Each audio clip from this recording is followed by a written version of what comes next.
Hey, Chevra, what's going on? Welcome back to Babylon Talmud.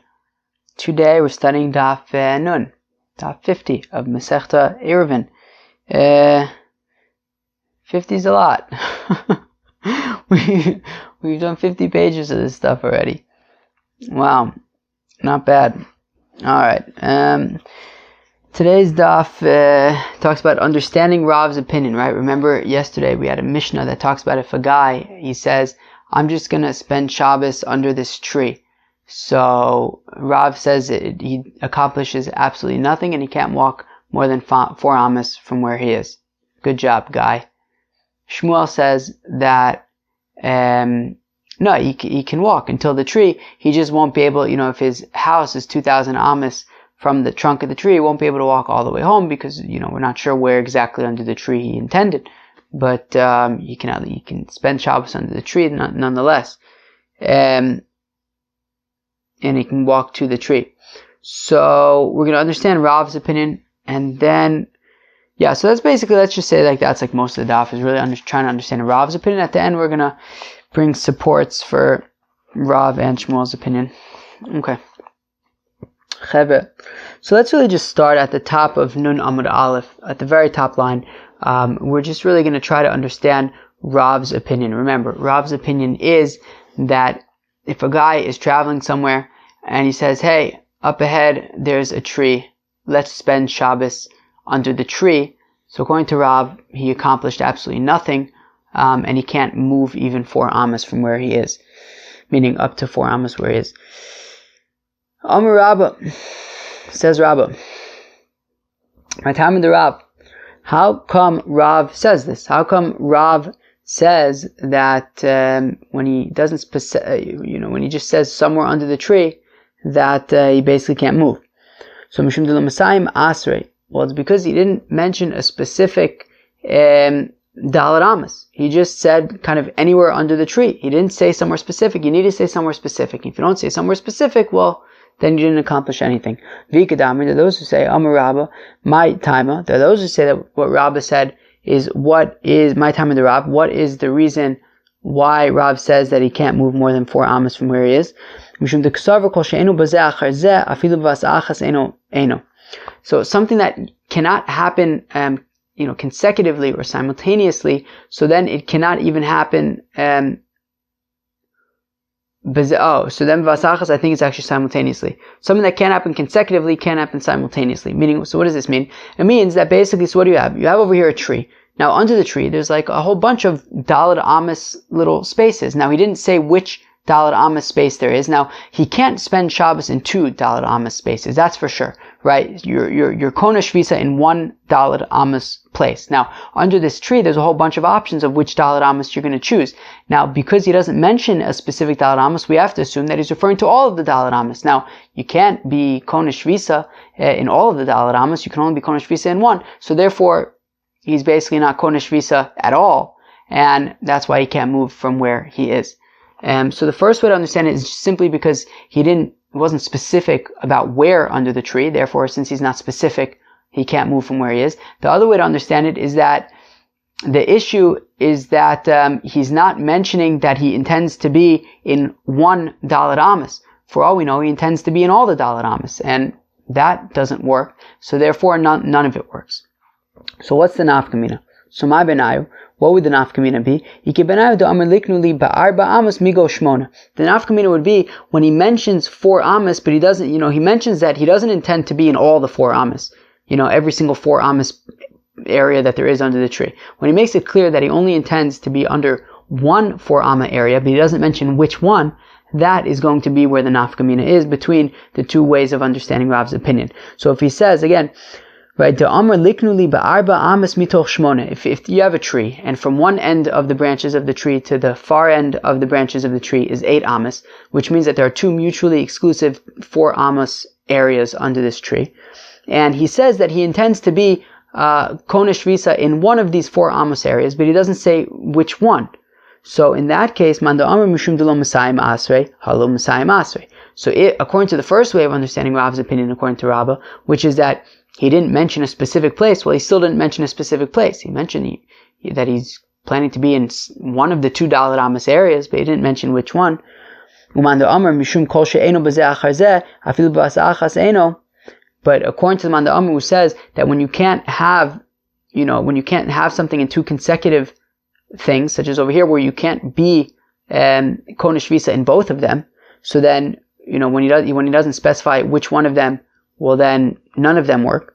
Well, meaning when he doesn't mention that he intends to only be in one of them, well then Hi ka'arba amos dami ta'cha arba amos kamer. Well, this should be similar to arba amos because he said that he intends to be konesh visa only in 4 amos, right? Meaning the whole issue over there is that since he didn't specify any particular place under the tree, well then it's as if he intends to be in all of the 4 amos areas under the tree, and obviously that's not going to work. However, if he says that he intends to be in only one of the 4 amos areas under the tree, well then clearly he doesn't intend to be in all of the 4 amos areas. He intends to be in only one 4 amos area, and that would work. But according to the first place where he needs to be specific, well, he's not specific and it won't work. Kufa, we said, Amar Rabba, said Rabba, Kol davar she'eino bazeh achar zeh, afilu b'vasa achas eino. That when you have something that will not work, consecutively, right? Something that's mutually exclusive, right? Such as if I'm spending Shabbos in this Dalet Amos, obviously I'm not spending Shabbos in that other Dalet Amos. Well, then when you just kind of lump them all together and don't specify which one, it's not going to work. Well, Eisvei, we have a kasha. So Eisvei Abaye l'Rabba. So Abaye asks a kasha on Rabba. Hamarbe b'maisris Peirosav Misukaran, Maisosav Mikulkalan. Interesting. So you have a guy, and he wants to, for whatever reason, give a lot more meiser than he needs to, right? So let's say he's got 100 fruits, 100 grain kernels of wheat, and he takes 2 of them and he gives them to the Kohen, and now he gets up to the meiser that he gives to the Levi. Now, so he had 100 kernels, he gave 2 of them to the Kohen, now he's left with 98. So he takes another, technically 9.8, but he takes another 10 kernels, and that's what he needs to give to Levi. But instead of giving 10, he decides he wants to give 20. He's giving 20% meiser instead of 10%. So I think it's what's a Mishnah or a Tosefta that it says that his fruits are mesukanin, right? So remember, he took 2 wheat berries or whatever, and he gave them to the Kohen. Now he took another 20 of these, kernels of wheat, and he gave them to the Levi. Now he was really only supposed to give 10, but he gave 20. So what we're saying is, so 100 minus 2 for the Truma is 98, minus another 20 is 78. So the remaining 78 kernels of wheat are chulin. They're fine. You can eat them now. Meiser has been taken, Truma has been taken, all good. However, Maisrosav Mikulkalan, but his meiser is all messed up, right? These 20 kernels of wheat are a mess because we don't know which ones are the Truma, are the meiser, and which ones are still Tevel. So it's a mess. But the Gemara says, Amai, how come we say that nonetheless the remaining 78 kernels of wheat are edible and are considered chulin? Lema, let us say, that, 1 second, of these 20 kernels of wheat that this fellow separated for his meiser, when he was really only supposed to separate 10, well, they can't all be meiser, only 10 of them are meiser. And if these 10 are meiser, well, then those 10 aren't. And therefore, they're basically mutually exclusive, and therefore, based on our principle, when you don't specify which ones, when you don't specify that you want 10 of them to be meiser, well then we have to assume that you intend all of them to be meiser, and that can't be the case. So therefore none of it works, and therefore you don't have any meiser at all. And therefore, so the question is, how come the remaining 78 are chulin? What do you mean no meiser was taken? Because since he didn't specify what he intends to be his meiser, you just have 20 kernels of wheat, and we don't know what's what. So it should be that there's no meiser at all. So the Gemara answers, shiny meiser, actually meiser is different, the isei lachatzoin, because actually you can split each individual kernel of wheat and treat it 50-50. The Amar that if he said tiktosh palda dechitza kidsha, that theoretically he could say that actually all 20 kernels of wheat are going to be Meiser, but only half of each kernel, right? So then in that case, actually he was making all of it Meiser, but just only 50% of them. So for that case, it's not, like you have, so it's not like we initially thought that 10 of them were going to be Meiser and 10 of them weren't, and he didn't specify which ones. Actually, all of them are going to be Meiser, but only half of each one. Seder. But what about Meiser Behema? What about Meiser Behema? That you can't possibly have one sheep that's 50% chulin and 50% Meiser. First of all, what is Meiser Behema? Meiser Behema, as the pasuk describes, is that you have a flock of sheep, and what you do is you have them pass in front of you one at a time, and every 10th one you designate it as Meiser, and that goes, I guess, to the Kohen, I think. So when it comes to Meiser Behema, and we learned in Masechta Shabbos, somewhere like Nun Vav Amud Beis or something like that, that Rabbi Elazar ben Azariah was so wealthy that the Meiser Behema of his calves every year was 120,000 calves was his Meiser, 10%. Oh gosh, if you have to do that and basically have each sheep pass by you one at a time and designate the 10th one as Meiser, it's a full-time job just separating the Meiser Behema. Hakoponim. So you can't have one sheep that's 50% chulin and 50% Meiser. And check this out, Chevra. V'amar Rab, and Rabba said, Yatzu shnayim ba'asiri. What happens if two animals came out as number 10, right? So basically, the animals were passing by one at a time. So you had 1, 2, 3, 4, 5, 6, 7, 8, 9, and guess what happens? Two of them come out now. V'karan asiri, and he called both of them 10. Now, only one of them can be the 10th. What do we say? Asiri v'achadasar me'oravin zebazeh. We say, well, 10 and 11 are now mixed up and we don't know which one is the Meiser. But 1 second. Why should they be mixed up? Shouldn't this be a case of, well, they're mutually exclusive. Only one of them can be Meiser. One of them is chulin. So we should say that neither one of them is Meiser. Why are we saying that one of them is considered Meiser and we don't know which one it is? So my answer is, Shiny Meiser Behema de'iseh bazeh acharze. Bitaos. Meiser Behema is actually different because you can have a situation where you can have multiple animals being your Meiser. And that is if you made a mistake. The Tanan, as we learned in the Mishnah, Kar L'Chi Asiri, if he made a mistake while he was counting and he accidentally called the 9th animal the 10th animal, V'Lasiri Chi, and the 10th animal he called the 9th one, V'Lachadasar Asiri, and he called the 11th one also 10, well, Shloshtan Mekudash, and all of them are considered Meiser. So we see that you could actually have a situation where you can have multiple animals being your Meiser. So it's not a situation where they're mutually exclusive. Vari Toda. What about the Korban Toda? Chevra, what's a Korban Toda?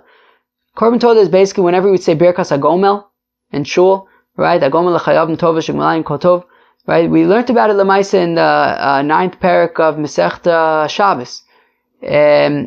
It's based on the chapter in Tehillim. Who remembers? Kuf Zayin, I believe. Chapter Kuf Zayin of Tehillim, I think. Hakoponim. So a Korban Toda is basically a Korban. It's like a Shlamim, whatever. It's a Toda. It's a Korban Toda, and you bring with it 40 loaves of bread. Now 30 of them are matzah, and 10 of them are bread, I think. So a Korban Toda, the leisa b'tos, v'leisa b'zechazeh. So if you bring 80, if you double the amount of breads, you bring 80 breads. Sounds like a very fancy Korban Toda. So now if you bring 80 breads with your Korban Toda, so if you made an accident, or if you did it by accident, right, meaning you forgot that you had already set aside 40 loaves of bread, and you set aside another 40 loaves, so they're not all going to be kadosh, right? They're mutually exclusive. Only 40 of them can be kadosh.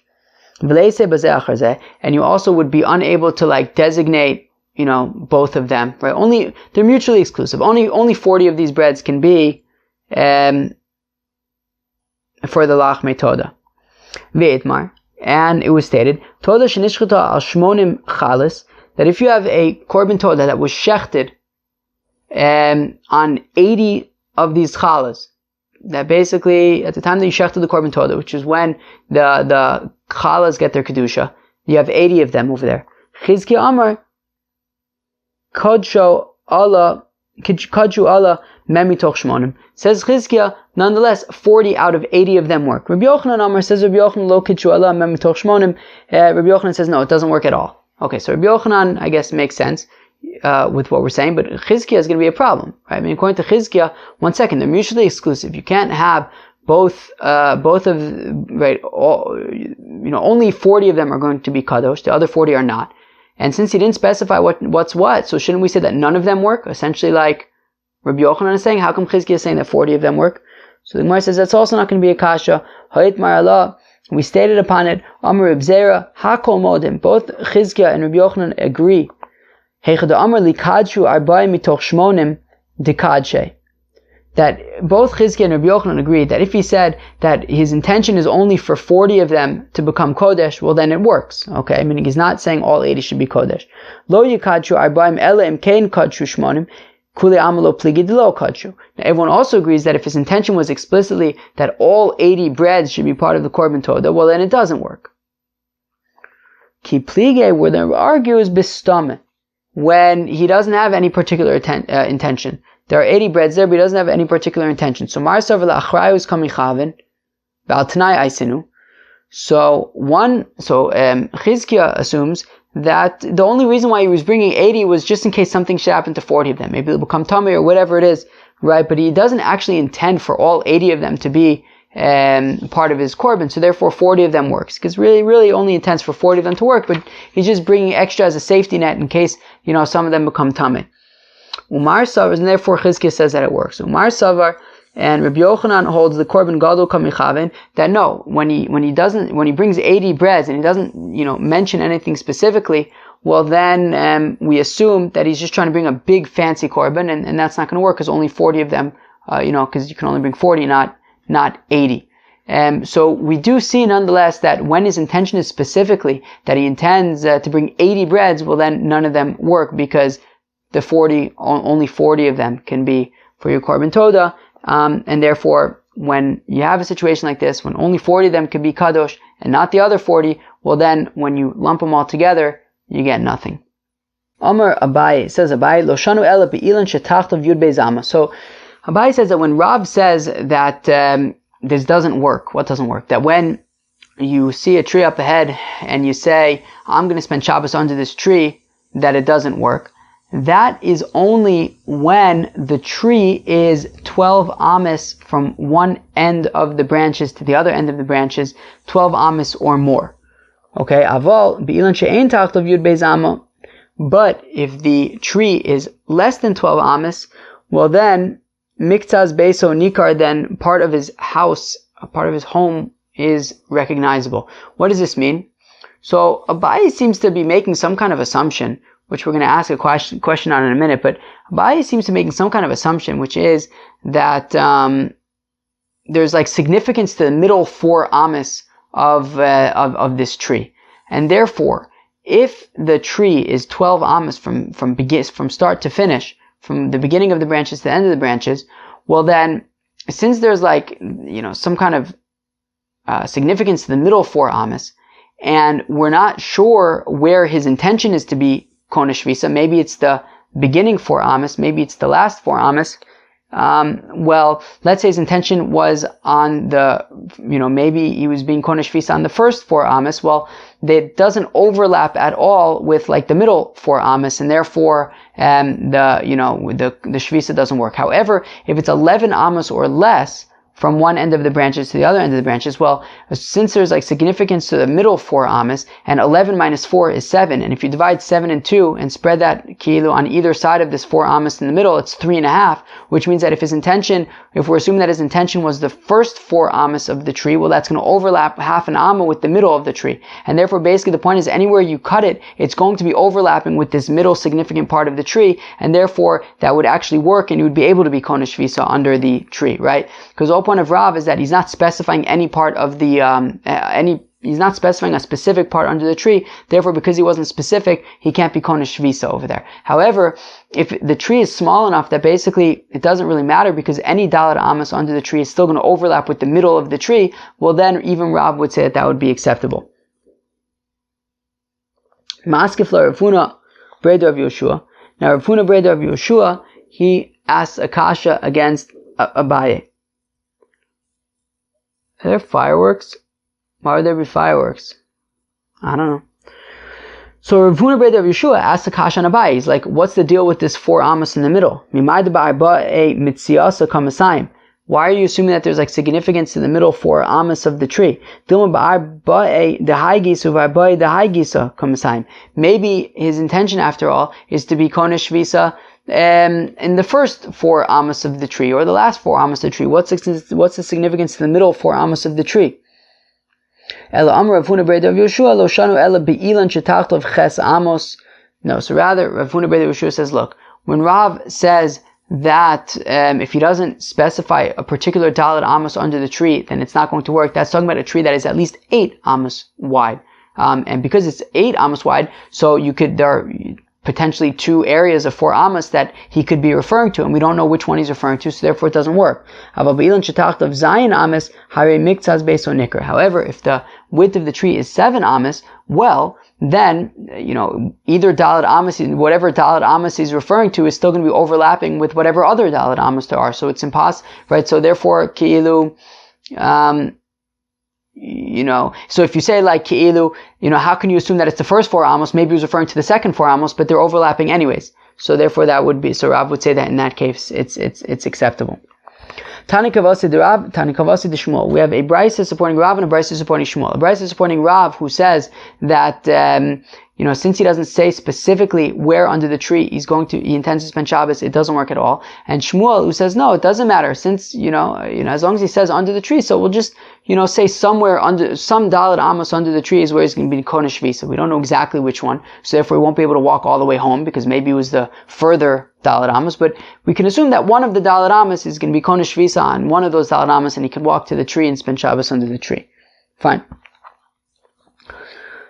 Tana Kavasi de Rav. Here's the brisa that supports Rav. Mishababa derech. So you have a guy who's traveling on Friday. B'chash chalo, and it's getting dark. Vayamakir ilan ogader, and he knows that there is a tree or some kind of a fence up ahead. V'amar, and he said, Shvisasi tachtav, I'm going to spend Shabbos under this tree or by this fence. Lo amar klum, he says absolutely nothing.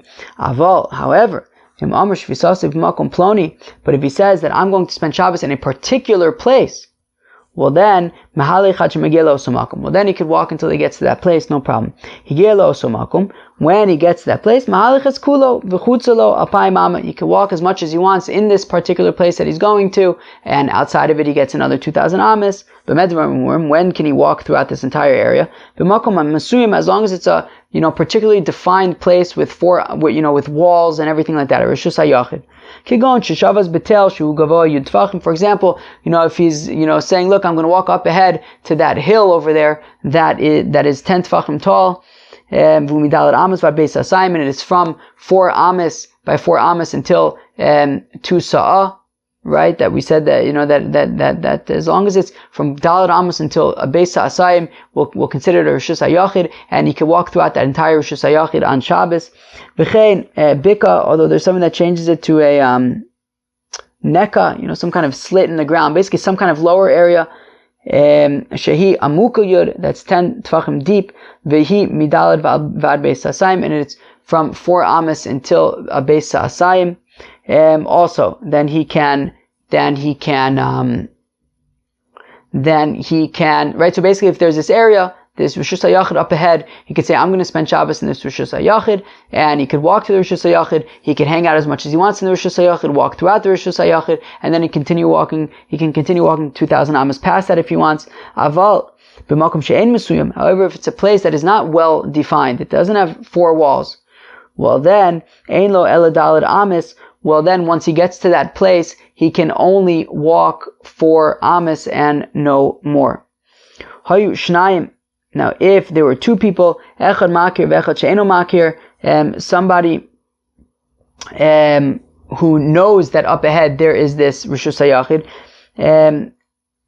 so where am I? Echad makir v'echad she'eno makir. So one knows that up ahead there's this Rishus HaYachid, and one of them doesn't.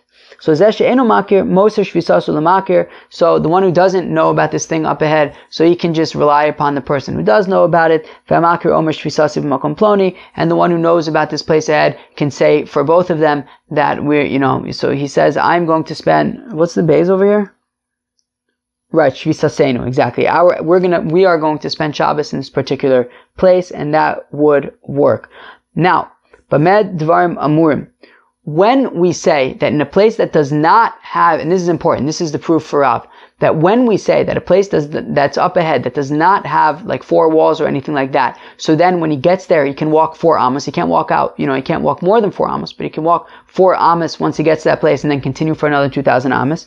But when is that? K'shesiyem daled amos shekava. When he's able to specify a particular landmark in that area that's 4 amos, then he could walk until that place and then walk 4 amos, then continue for another 2,000 amos. Aval lo siyem, if he doesn't have some kind of, isn't able to specify daled amos shekava, but if he's not able to up ahead specify a particular daled amos with some kind of landmark or something, well then lo yazuz mimakomo, then he can't move from the daled amos where he is right now. So we see that this brisa is saying that when you have a place up ahead that isn't a rishus hayachid, it's just like some random place up ahead, like a tree, and he doesn't specify a particular daled amos, so we see that he's not allowed to move 4 amos from where he is right now. So we see a brisa that's basically very much in support of what Rav is saying.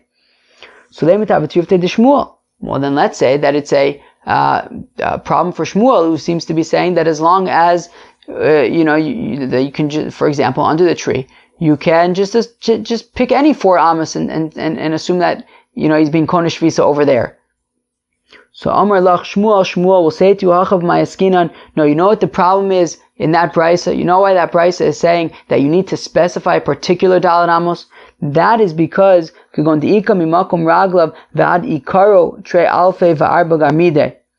that is because that in that case where there's, let's say, a tree ahead of you, and we're saying that he has to be specific about which daled amos he's referring to, that's because from where he is right now until the trunk of the tree there are 2,004 amos.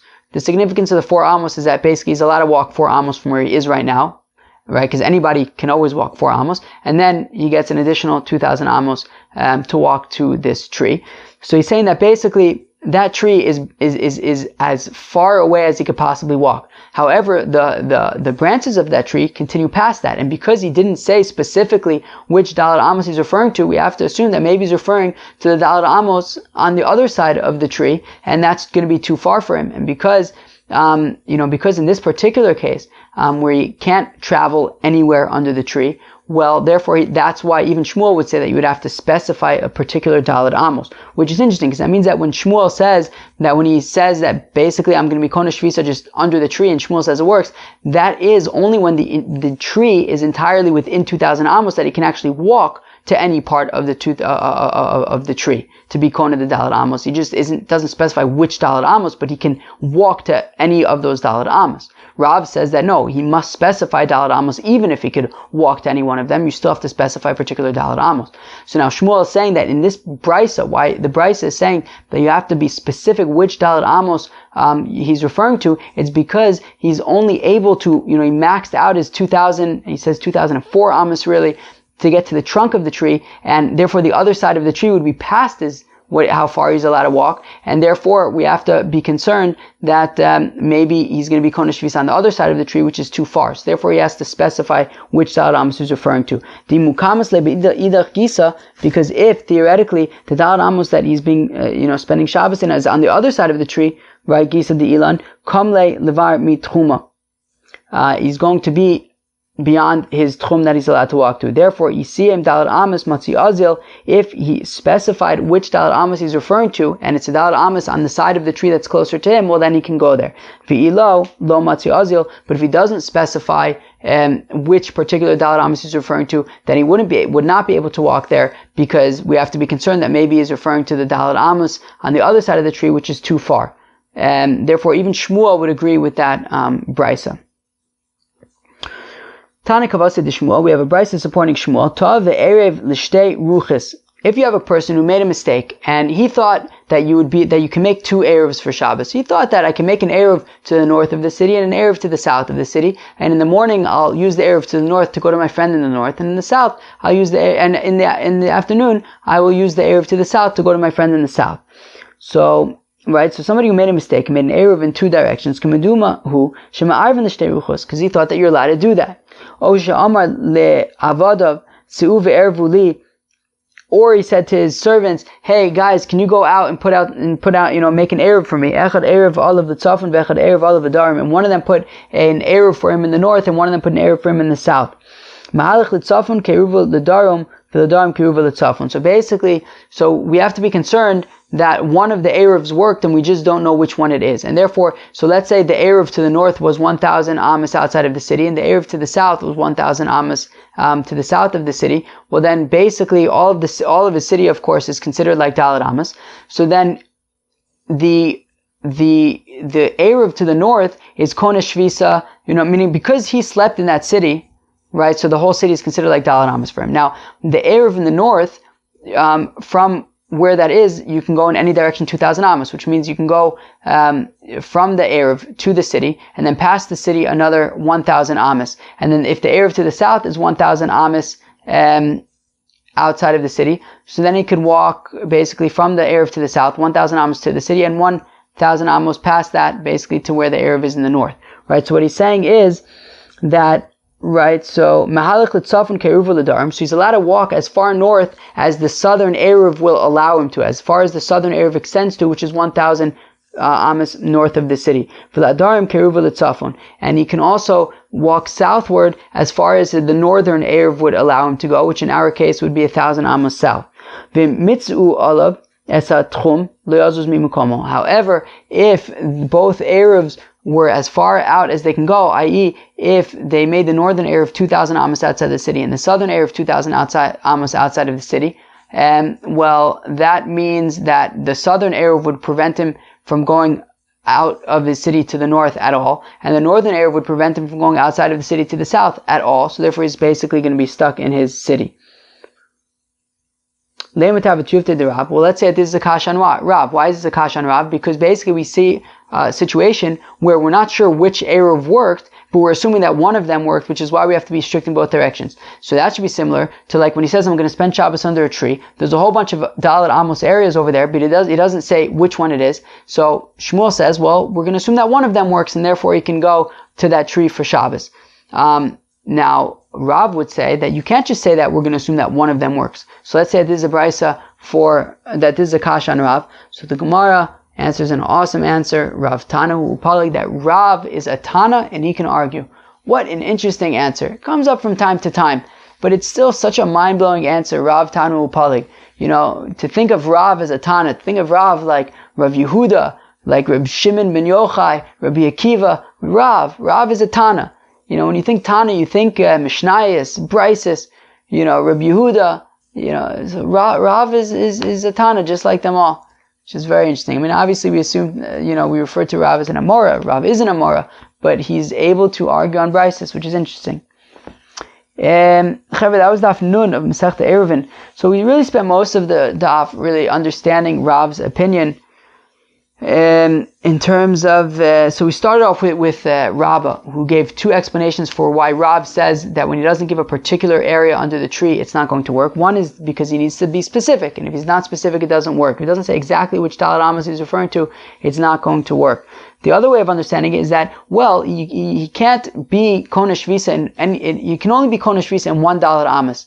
Right? You can't be Kona Shvisa in multiple Dalet amos. And for that reason, since he doesn't since he's not clear that he wants to be Kona Shvisa in a particular Dalet amos, or limited to Dalet amos, he just says anywhere under the tree. Well, then we have to assume that he's referring to all the Dalet amos under the tree, which isn't going to work, so therefore nothing works at all, and he loses it all. Then we got into a whole discussion about, is that really a thing, that when you have things that are mutually exclusive, so then when they're grouped together, you have to discredit it completely, and we didn't succeed to we didn't succeed to disprove it.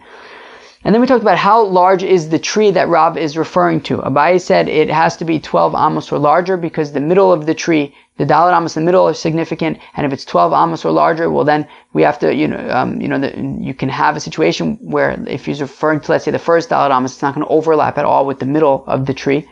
But if it's less than 12 amos, well then, so the first amos, for example, would overlap half an amma with the middle of the tree. So therefore, you would be able to be konesh shvisa under that tree.